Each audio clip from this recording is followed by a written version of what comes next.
안녕하십니까. 매일 교과 나눔에 오신 모든 분들을 진심으로 환영합니다. 5월 3일 금요일 오늘의 주제는 더 깊은 연구의 범위 속에서 믿음의 안목이라는 제목을 붙여보았습니다. 함께 기도하고 시작하겠습니다. 하늘에 계신 아버지 하나님, 저희들의 믿음의 기초가 되어주시니 감사합니다. 저희들의 구원의 기초가 되어주시니 감사합니다. 주님, 우리의 삶이 온전히 말씀에 기초하게 하시고 다시 한번 하나님의 능력으로 오늘 우리에게 맞닥뜨려진 여러 일들을 기쁨으로 감사함으로 승리하게 하여 주시옵소서. 오늘 이 시간 다시 말씀을 펼쳐서 하나님의 은혜 아래 머물기를 원합니다. 아버지여 함께하여 주시옵소서. 사랑 많으신 예수 그리스도의 이름으로 기도드리옵나이다. 아멘.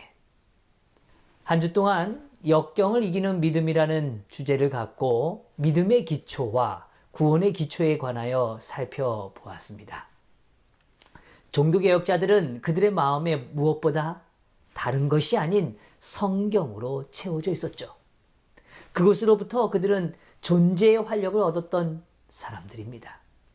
그들은 말씀으로 살았고 또 말씀을 위해서는 죽는 것도 두려워하지 않는 삶이었죠. 앞을 가로막는 엄청난 역경에서도 믿음의 사람들은 하나님의 뜻을 따라 살아가고 하나님께서 그 일들을 이루어 주실 것을 믿었다는 것입니다. 우리는 말씀을 읽을 때 또한 그 말씀에 기록된 대로 인도하셨던 성령께서 오늘 우리도 역시 인도해 주실 것을 믿는 겁니다. 그게 믿음의 내용들이죠. 마틴 루터와 종교개혁자들은 그리스도만이 구원의 기초임을, 근원임을 발견하였습니다. 그 발견은 그들에게 환희를 가져다 주었죠. 인간의 노력이 아닌 예수의 존재, 오늘 그 예수의 은혜로부터 오늘 우리는 구원받기에 충분하다는 기별을 전하게 된 겁니다. 그러나 그들의 삶은 성경을 믿었다는 이유로, 그리스도인이라는 이유로 엄청난 대가를 치러야만 했어요. 그들은 고난 가운데서도 하나님의 약속을 사모하며 소망 가운데 자유를 경험하였습니다. 이제 우리 앞에 교과는 매우 값진 두 개의 장면을 보여주고 있어요. 첫 번째 장면은 바로 엘리사의 기도의 모습입니다. 당시 아람 왕은 이스라엘과 싸움을 하고 있었습니다.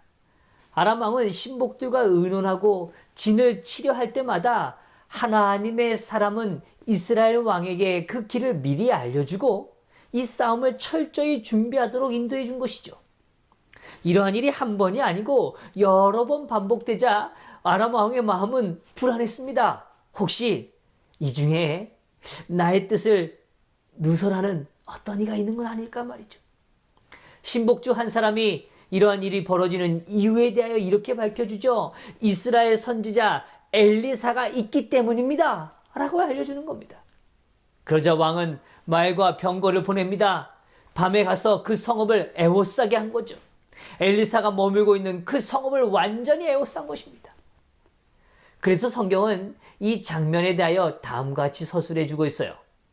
하나님의 사람의 사환이 일찍 일어나서 나가보니 군사와 말과 병거와 성읍을 에워쌌는지라.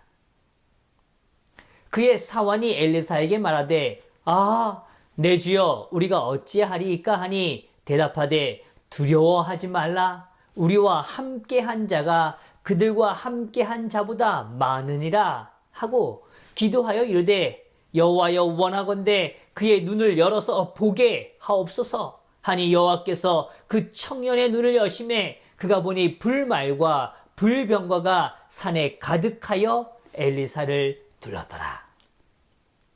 저는 이 장면 속에 아름다운 표현을 발견하게 됩니다. 이 표현이 너무 멋지고 귀합니다. 엘리사를 오늘 본문에서는 그냥 엘리사라고 묘사하지 않고 정말 멋진 표현을 사용해 주죠. 하나님의 사람이라는 표현입니다. 성도 여러분, 어떤 사람을 하나님의 사람이라고 표현하고 있는 것입니까? 그의 믿음의 표현 속에서 오늘 하나님의 사람이 어떤 사람인지를 알게 됩니다. 그는 이렇게 고백합니다. 두려워하지 말라. 우리와 함께한 자가 그들과 함께한 자보다 많으니라.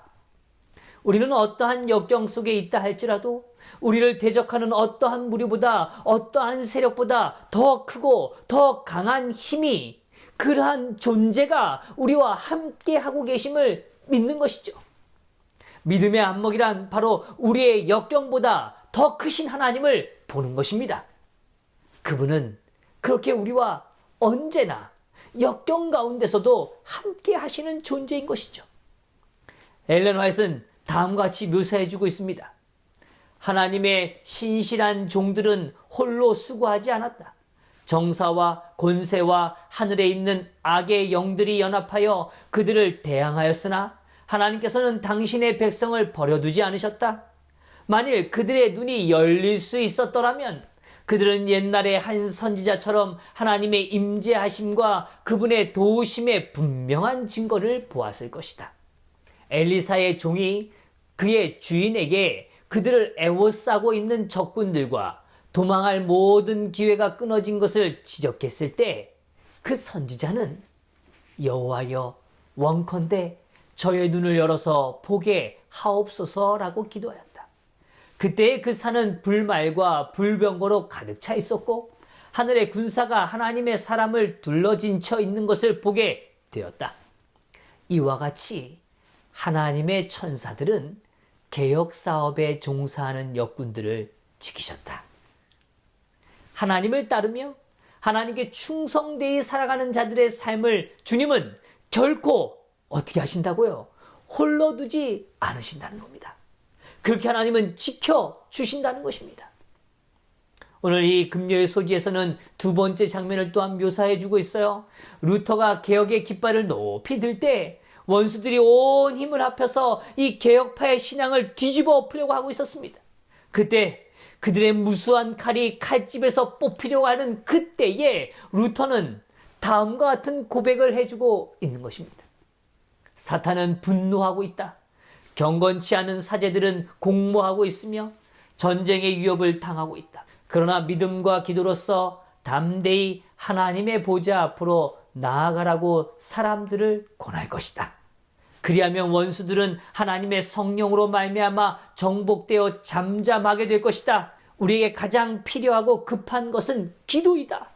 사람들로 하여금 그들이 지금 사탄의 칼날 아래 있다는 것과 사탄이 분노하고 있다는 것을 알려주고 기도하게 할 것이다. 오늘 이 장면에서 분명하게 말해주죠. 오늘 루터는 지금 그 시대에 가장 필요한 것이 기도라고 이야기합니다. 가장 시급한 것이 기도라고 이야기해요.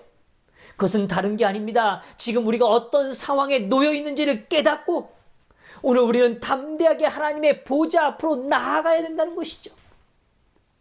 오늘 이 두 장면의 모습은 동일한 한 가지 사실을 우리에게 깨닫게 해줍니다.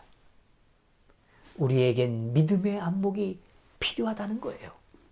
단순히 내가 믿음의 안목을 갖고 있는 것으로 멈춰서는 안 된다는 겁니다. 우리 주변에 잠자는 영혼들을 깨워야 한다는 거예요. 엘리사의 종은 아침이 일찍이 되어서 일어났습니다. 그리고 밖으로 나갔죠. 그러나 그의 안목은 여전히 영적인 시선에 머물러 있지 못했다는 거예요. 여전히 그는 육적인 안목 속에서 눈에 보여지는 역경만을 보고 있었다는 거죠.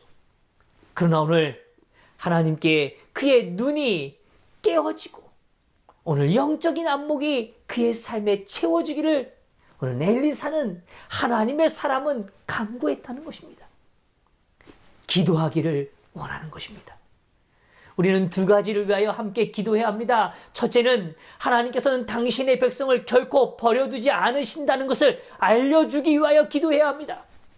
둘째는 우리가 직면한 위협들의 실체를 깨닫고 믿음과 기도로 담대히 하나님의 보좌로 나아가야 될 것을 권하기 위하여 그들을 위하여 기도해야 한다는 거죠. 믿음의 안목이란 아주 분명합니다. 하나님께서 하시는 일을 볼 수 있는 안목이죠. 하나님께서는 지금도 우리의 삶에 한없는 은혜를 부어주고 계십니다. 그 은혜는 하나님께 우리가 무엇을 했기 때문이 아니라 우리를 사랑하시기에 기꺼이 그 은혜의 물결을 허락해 주고 계시는 겁니다. 성도 여러분, 이 은혜를 깨달을 때 여기에 멈춰 있어서는 안 되는 겁니다. 그 은혜를 느끼고 경험할 때 우리는 기꺼이 주님의 명령에 따라 전진해 나가야 합니다. 그게 오늘 우리의 재림 성도의 모습 아닙니까? 하나님의 명령에 따라 전진할 때 우리는 주님의 더 깊고 온전한 역사 안에 거하게 될 것입니다. 그때 우리의 입술에서는 놀라운 구원의 감격의 찬양을 더 소리 높여 부르게 될 것입니다. 여기 이렇게 표현해 주고 있어요. 하나님의 음성은 앞으로 나가라고 분명하게 말씀하신다. 우리는 비록 우리의 눈으로 어둠을 꿰뚫어 볼 수 없고 우리의 발이 찬 물결을 느낄지라도 이 명령을 순종해야 한다. 우리의 전진을 가로막는 장애물은 망설이고 의심하는 사람의 앞에서는 결단코 사라지지 않을 것이다. 모든 불확실한 그림자가 사라지고 실패나 패배의 위험이 없을 때까지 순종을 미루는 자들은 결코 순종하지 못할 것이다. 불신은 장애물들이 제거되고 우리의 길을 똑똑히 볼 때까지 기다리자고 속삭이나 신앙은 용기 있게 모든 것을 바라고 모든 것을 믿고 앞으로 전진하라고 촉구한다. 바울은 말해주는 것입니다. 이로보건대 율법은 거룩하고 계명도 거룩하고 의로우며 선하도다. 하나님의 율법은 언제나 의롭고 언제나 선합니다. 그 하나님의 명령은 여전히 우리의 삶에 찾아오게 된다는 거죠. 우리가 잘 아는 것과 같이 율법의 기능은 거울과 같고 울타리와 같은 역할을 하죠. 그러나 우리는 또한 기억해야 할 사실이 있어요. 율법에는 우리를 변화시켜줄 능력은 없다는 겁니다. 오직 우리를 변화시켜 주시고 새롭게 해주시는 분은 누구십니까? 바로 예수 그리스도이신 거죠. 매 순간마다 우리의 삶에 능력을 더해 주시는 분은 누구십니까? 성령 하나님이십니다. 우리의 힘으로 우리는 결코 율법의 온전함에 이룰 수 없습니다. 오직 은혜로 그리스도와 함께 성령님의 도우심으로 그 믿음의 길을 걸어가야 하는 것입니다. 성도 여러분, 주님의 명령에 순종하십시다. 은혜를 누리고 있다면, 그것을 경험하고 있다면 순종하십시다. 그때 우리는 어둠을 거두고 더욱 밝은 빛으로 비춰주시는 하나님의 역사를 맛보게 될 것입니다. 그것이 바로 믿음의 성장 아니겠습니까? 오늘 우리 하루도 주님 안에서 세상적인 시야를 넘어서 믿음의 안목을 소유하고 오늘 우리에게 가까이 있는 영혼들에게 다가가 그 믿음의 안목으로 그들의 삶이 새로워지기를 바라면서 여전히 하나님 안에서 전진하는 귀한 하루가 되시기를 간절히 바라면서 말씀을 마치겠습니다. 기도하겠습니다. 하나님, 이 하루도 믿음의 안목을 소유하고 살아가기를 원합니다. 도와주시옵소서. 주님, 저희들이 멈춰 있지 않게 하시고 하나님과 동행함으로 기꺼이 하나님의 명령 앞에 순종하는 삶이 되도록 축복하여 주시옵소서. 모든 것 감사드리며 사랑 많으신 예수 그리스도의 이름으로 기도드리옵나이다. 아멘.